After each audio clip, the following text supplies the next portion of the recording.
नमस्कार दोस्तों, स्वागत है आप सभी का गवर्नमेंट जॉब्स के ऑफिशियल यूट्यूब चैनल में। दोस्तों, आज फिर से हम आप सभी के लिए लेकर आ गए हैं एक नई गवर्नमेंट वैकेंसी जो कि जारी की गई है central institute of physiotherapy Ranchi द्वारा, जो कि पूरी तरह से ministry of health and family welfare government of India के अधीन में यह आती है। सेंट्रल गवर्नमेंट इसके पूरी फंडेड करती है। इसमें विभिन्न पदों पर वैकेंसीज जारी की गई हैं, यानी कि नर्स हो गया, फार्माकिस्ट हो गया, कुक हो गया, टेलर हो गया एंड फिजियोलॉजिस्ट हो गया, और भी कई पदों पे वैकेंसीज जारी की गई हैं। तो आगे हम अपने इसी वीडियो में आपको बताने जा रहे हैं कि क्या क्या इसमें विभिन्न प्रकार की योग्यताएं रहने वाली हैं, जैसा कि शिक्षक योग्यता, शारीरिक योग्यता, वेतन आदि, और कैसे आपको इसके लिए आवेदन करना है स्टेप बाय स्टेप आपको बताएंगे। तो वीडियो के साथ आप एंड तक बने रहना। अगर चैनल पर नए आए हो तो चैनल को सब्सक्राइब कर देना, साथ उसके बेल आइकन ज़रूर दबा देना, ताकि जो भी हम अपने चैनल पर नई गवर्नमेंट वैकेंसी लेकर आएँ उसका नोटिफिकेशन सबसे पहले आप तक पहुंच पाए। तो चलिए दोस्तों, करते हैं वीडियो स्टार्ट।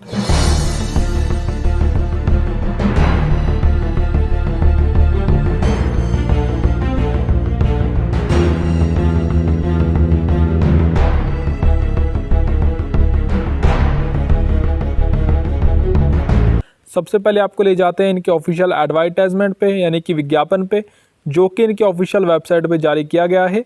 फिर आपको आगे बताएंगे कैसे आपको इसके लिए आवेदन करना है। Government of India central institute of physiotherapy कानकी रांची झारखंड द्वारा online application are invited from eligible candidate for the following posts at central institute of physiotherapy. The last date of receipt of application is 21/9/2021। Central institute of physiotherapy Ranchi द्वारा जारी किया गया advertisement है, यानी कि विज्ञापन है, जो कि इनकी ऑफिशियल वेबसाइट पर जारी किया गया है। और ऑनलाइन एप्लीकेशन आपको इसके लिए ऑनलाइन आवेदन करना है पूरी तरह से, जो भी एलिजिबल कैंडिडेट्स हैं इनमें।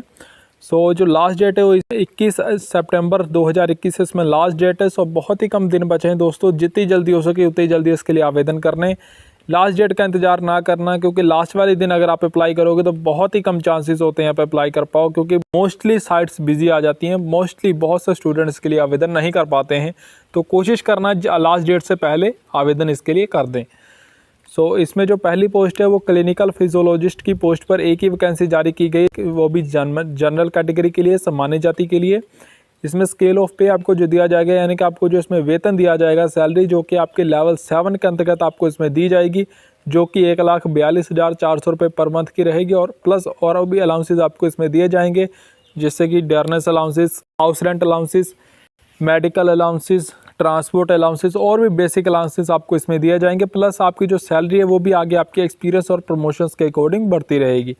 इसमें जो एसेंशियल क्वालिफिकेशंस, यानी कि जो शिक्षक योग्यता इसमें मांगी गई है, वो आपके पास मास्टर डिग्री होनी चाहिए फिजियोलॉजी में, और या फिर क्लिनिकल फिजियोलॉजी में किसी मान्यता प्राप्त यूनिवर्सिटी या फिर इंस्टीट्यूट द्वारा। और साथ ही आपके पास मास्टर ऑफ फिलोसफी में होनी चाहिए, इन मेडिकल में, और साथ ही सोशल फिजियोलॉजी में, जो कि न्यूनतम 2 साल की होनी चाहिए किसी रिकॉग्नाइज्ड यूनिवर्सिटी या फिर इंस्टीट्यूट द्वारा। साथ ही आपके पास 2 साल का इसमें एक्सपीरियंस मांगा गया है क्लिनिकल फिजियोलॉजिस्ट में, मेंटल हॉस्पिटल में, या फिर चाइल्ड गाइडेंस क्लिनिक में, और या फिर फिजियोथेरेपी डिपार्टमेंट में ऑफ अ जनरल हॉस्पिटल, और या फिर एज अ टीचर, और या फिर research worker in the field of clinical physiology में। इसमें जो एज लिमिट है वो 30 साल तक अभ्यर्थी इस पोस्ट की वैकेंसी के लिए अप्लाई कर सकते हैं। आगे बढ़ते हैं नेक्स्ट पोस्ट की वैकेंसी की ओर, जो कि है नर्सिंग के ऑफिसर की पोस्ट पर।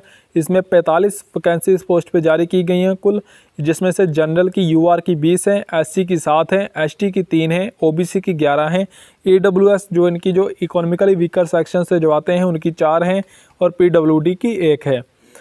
और इसमें स्केल ऑफ पे आपको जो दिया जाएगा वो सेम ही दिया जाएगा, 1,42,000 रुपये पर मंथ का, प्लस अलाउंसेस, और प्लस अकॉर्डिंग टू आपके एक्सपीरियंस इंक्रीज होती रहेगी।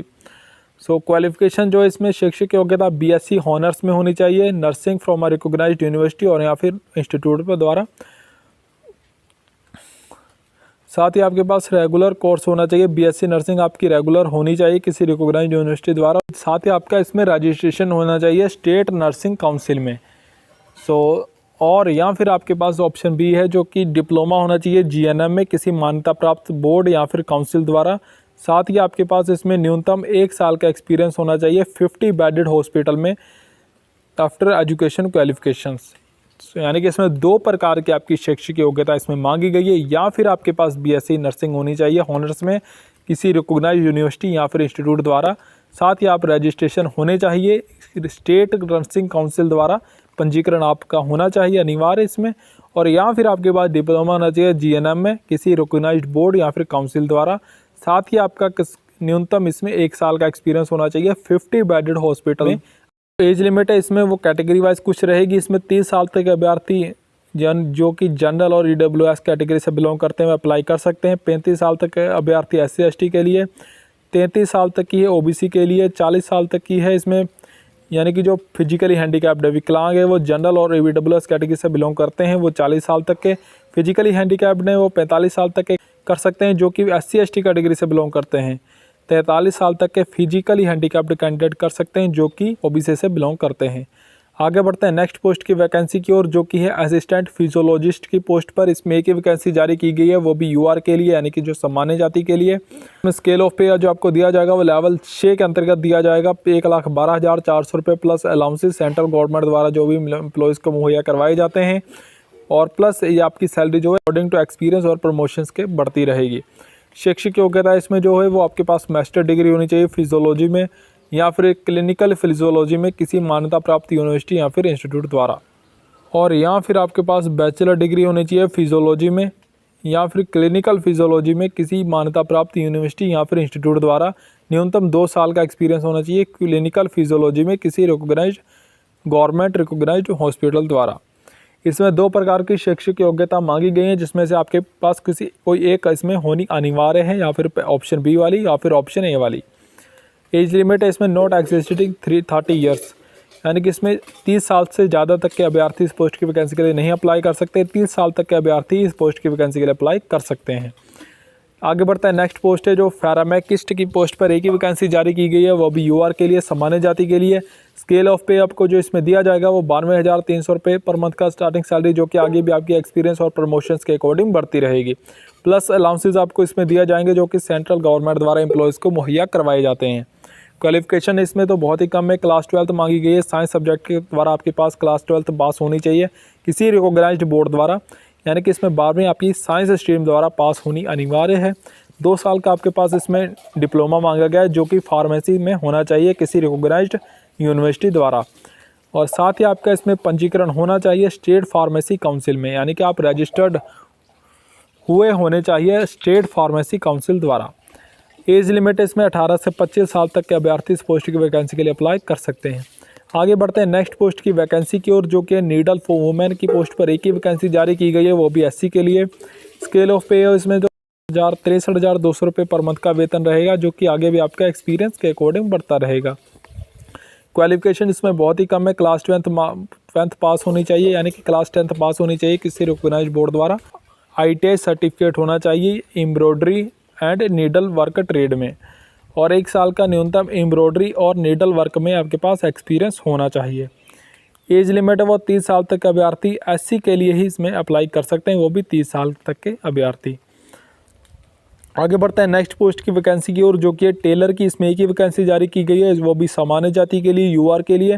स्केल ऑफ पे इसमें सेम ही है, 63,200 रुपये पर मंथ का वेतन रहेगा, प्लस अलाउंसेस आपको इसमें दिए जाएंगे, और ये वेतन आपका आगे एक्सपीरियंस के अकॉर्डिंग प्रमोशंस के अकॉर्डिंग बढ़ता रहेगा। इसमें भी शैक्षिक योग्यता क्लास 10th पास होनी चाहिए, ITI सर्टिफिकेट होना चाहिए आपके पास किसी रिकॉग्नाइज्ड यूनिवर्सिटी या फिर इंस्टीट्यूट द्वारा। टेलर में और या फिर कटिंग एंड स्विमिंग ट्रेड में, इनमें आपके पास ITI सर्टिफिकेट होना चाहिए। 1 साल का आपके पास टेलर की पोस्ट पर एक्सपीरियंस होना चाहिए। अगर आपने दर्जी के तौर पर कहीं भी 1 साल काम कर रखा है तो आपका एज एक्सपीरियंस माना जाएगा, आप कहीं से लिखवा के उसे लेके आएँ तो। एज लिमिट इसमें 18 से 25 साल तक के अभ्यर्थी इस पोस्ट की वैकेंसी के लिए अप्लाई कर सकते हैं। आगे बढ़ता है नेक्स्ट पोस्ट की वैकेंसी की ओर, जो कि है कुक की। इसमें एक ही वैकेंसी जारी की गई है, वो भी UR के लिए जनरल कैटेगरी के लिए। क्वालिफिकेशन इसमें 10th पास है किसी रिकॉग्नाइज्ड बोर्ड द्वारा मांगी गई है। 2 साल का एक्सपीरियंस आपके पास होना चाहिए कुक में, चाहे इन कैंटीन में ऑफ गवर्नमेंट और प्राइवेट इंस्टीट्यूट, यानी कि इसमें 10वीं पास शैक्षिक योग्यता मांगी गई। इसमें कोई भी ITI सर्टिफिकेट नहीं मांगा गया है। न्यूनतम 2 साल का आपके पास एक्सपीरियंस होना चाहिए एज अ कुक की पोस्ट पर। न्यूनतम 2 साल काम करा होना चाहिए किसी कैंटीन में, चाहे वो गवर्नमेंट हो या फिर प्राइवेट हो। अगर आपने कहीं भी कैंटीन में काम कर रखा है कुक के तौर पर, तो आप वहाँ से लिखवा के लेके आए, वो आपका एज एक्सपीरियंस माना जाएगा, चाहे वो आपने प्राइवेट किसी कैंटीन में काम कर रखा है या फिर गवर्नमेंट में। या फिर किसी इंस्टीट्यूट में कहीं भी आपने कुक के तौर पर काम कर रखा है तो आपके बिल्कुल लीगल इसमें माना जाएगा। अब वेतन आपको इसमें सेम ही दिया जाएगा, 63,200 रुपये पर मंथ का वेतन आपका रहेगा, प्लस अलाउंसेस जो भी आपको इसमें दिए जाएंगे सेंट्रल गवर्नमेंट द्वारा। एज लिमिट वो 18 से 25 साल तक के अभ्यर्थी ही इस पोस्ट की वैकेंसी के लिए अप्लाई कर सकते हैं। Selection will be based on the stages as follows. आपका इसमें जो चयन होगा वो आपका 2 स्टेजेस के आधार पर इसमें होगा। पहला रिटन एग्ज़ाम होगा, दूसरा स्किल टेस्ट होगा। जो रिटन एग्ज़ाम होगा वो मल्टीपल चॉइस क्वेश्चन होंगे जो कि आपको 1 घंटे की टाइमिंग इसमें दी जाएगी, यानी कि the written test will consist of 50 multiple choice questions to be completed in 1 hour. So जो स्किल टेस्ट होगा वो आपका for the post of needle woman, tailor and cook and a skill test will comprise of trade specific practice test to assess the skills of appearing candidates. जो skill test होगा वो गिनी चुनी posts के लिए ही इसमें होना है। नीडल वूमेन की पोस्ट के लिए, और टेलर की पोस्ट के लिए और कुक की पोस्ट के लिए आपका इसमें स्किल टेस्ट करवाया जाएगा। जो स्किल टेस्ट होगा उसमें आपका नॉलेज चेक की जाएगी। आपको जो पोस्ट के आप कुक के लिए अप्लाई करें तो आपका ही आपसे काम करवा के इसमें चेक किया जाएगा कि आप अपनी स्किल में कितने बेहतर हो। अगर आप टेलर हो तो आपको टेलर की इसमें स्किल टेस्ट आपका करवाया जाएगा। अगर आप नीडल वूमेन हो तो नीडल के आधार पे आपका इसमें स्किल टेस्ट करवाया जाएगा। जो स्किल टेस्ट होगा वो आपका स्पेसिफिक फॉर डिफरेंट पोस्ट्स के लिए अलग अलग इसमें होगा, अलग अलग पोस्ट्स के लिए। और जो स्किल टेस्ट होगा वो क्वालिफाइंग टेस्ट होगा, यानी कि इसमें आपको पास करना अनिवार्य है। इसका कोई भी मार्क्स आपका ऐड नहीं होगा सिलेक्शन में, इसे पास करना इसमें ज़रूरी है। जो स्किल टेस्ट का रिजल्ट होगा आपको सेम ही डे उसी दिन आपको बता दिया जाएगा शाम को। इसमें कैंडिडेट को इसमें are expected to take adequate care while undergoing skill test to avoid any injury to themselves और अदर अराउंड देम। आपको इसमें खुद अपने प्रॉपर गैजेट्स लेके आने, ताकि आपको इसमें कोई भी इंजरी किसी प्रकार के ना हो सके। पूरी आपको सावधानी से इसमें आना है, और अगर आप कोई भी इंजरी आपको होती है तो इसमें कोई भी इसका नैतिक जिम्मेदारी नहीं होगी बोर्ड की। इसमें बोर्ड की कोई भी इसमें नैतिक जिम्मेदारी नहीं होगी, आप इसके लिए खुद जिम्मेदार होंगे। The institute will release merit list of eligible candidate based on performance in written examination. सो जो इंस्टीट्यूट होगा वो रिलीज़ करेगा आपकी फाइनल मेरिट लिस्ट, जो कि आपकी रिटन एग्जामिनेशन के आधार पे एक फाइनल मेरिट लिस्ट तैयार की जाएगी, जिसके अकॉर्डिंग आपका इसमें सिलेक्शन होना है। रिटन एग्ज़ाम के मार्क्स से आपके फाइनल मेरिट लिस्ट में ऐड होंगे, जिसके अकॉर्डिंग आपका इसमें चयन होना है। स्किल टेस्ट का कोई भी इसमें मार्क्स नहीं और ऐड होगा, स्किल टेस्ट आपको पास करना इसमें ज़रूरी है। अगर आप बैकवर्ड क्लासेस से बिलोंग करते हो तो आपको वेरिफिकेशन के आधार पे आपको अपने सर्टिफिकेट इसमें ले जाने होंगे, अगर आपको सिलेक्शन के बाद में original certificates. The application form is to be submitted electronically only by internet to SIP website www.sipranchi.nic.in on before 21/9/2021। Hard copy of application form will not be entertained, payment has to be paid through online transfer. आपको इसके लिए application form है, आपको इसके लिए online apply करना है bye internet, जो कि आपको इनकी ऑफिशियल वेबसाइट पे www.simpranchi.nic.in, जो कि हम आपका आगे विस्तार पूर्वक बताने जा रहे हैं कैसे आपको इसके लिए आवेदन करना है, जो कि आप 21 सितंबर तक ही इसके लिए आवेदन कर सकते हो। बहुत ही कम टाइम है दोस्तों, जितनी जल्दी हो सके उतनी जल्दी आप इसके लिए आवेदन कर लें। लास्ट डेट का इंतजार ना करना, कोशिश करना कि लास्ट दिन से पहले आप इसके लिए आवेदन कर दें। लास्ट डेट में मोस्टली चांसेस होते हैं कि साइट बंदी आएगी, साइट खुलेगी नहीं, फिर बहुत से अभ्यर्थी इसके लिए आवेदन नहीं कर पाते हैं। जो आपको पेमेंट होगी आपको इसके थ्रू ऑनलाइन ही ट्रांसफ़र आप कर सकते हैं। जो पेमेंट रहेगी आपकी एग्जामिनेशन फ़ीस वो कैटेगरी वाइज कुछ रहेगी। अगर आप जनरल हो, EWS हो या फिर OBC कैंडिडेट हो तो आपको इसमें 400 रुपये चार्जेस लगेंगे।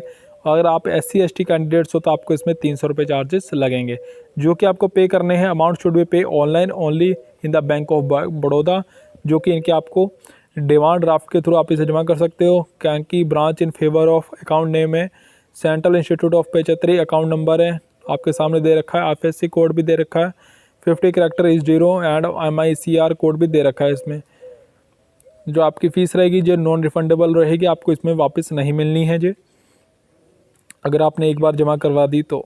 The candidate are strongly advised to visit the SIP website from time to time to relevant information and instruction regarding date of written examination and skill test. Counselling online form will be available on our website simpranchi.nic.in from 20 August 2021। जो आपको इसके लिए board द्वारा सूचित किया जाता है कि आप इनकी ऑफिशियल वेबसाइट पर रेगुलरली अपडेट रहें, ताकि कोई भी अगर जानकारी एग्जामिनेशन से रिलेटेड, चाहे रिटन एग्ज़ाम हो या फिर स्किल टेस्ट हो, कोई भी जानकारी इसमें डेट एग्जामिनेशन के रिलेटेड दी जाएगी तो वो आपको इनकी ऑफिशियल वेबसाइट पे ही दी जाएगी, जिसके आधार पे आप इसे विस्तारपूर्वक चेक करके फिर आप इसके लिए एग्ज़ामिनेशन के लिए तैयार रह सकें। एप्लीकेशन फॉर्म रहेगा वो 21 अगस्त से 21 सितंबर तक इनकी ऑफिशियल वेबसाइट पे रहेगा।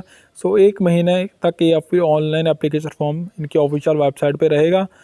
तो आपको 1 महीने की इसमें समय सीमा दी गई है। और नोट है वो candidate are direct to bring black ball point pen. आपको रिटन एग्जामिनेशन के लिए ब्लैक बॉल पॉइंट पेन अपने संग लेकर जाना है, जो कि आपको ओमर शीट दी जाएगी जिसमें कि आपको सर्कल्स फिलअप करने हैं। So director central institute of HR3।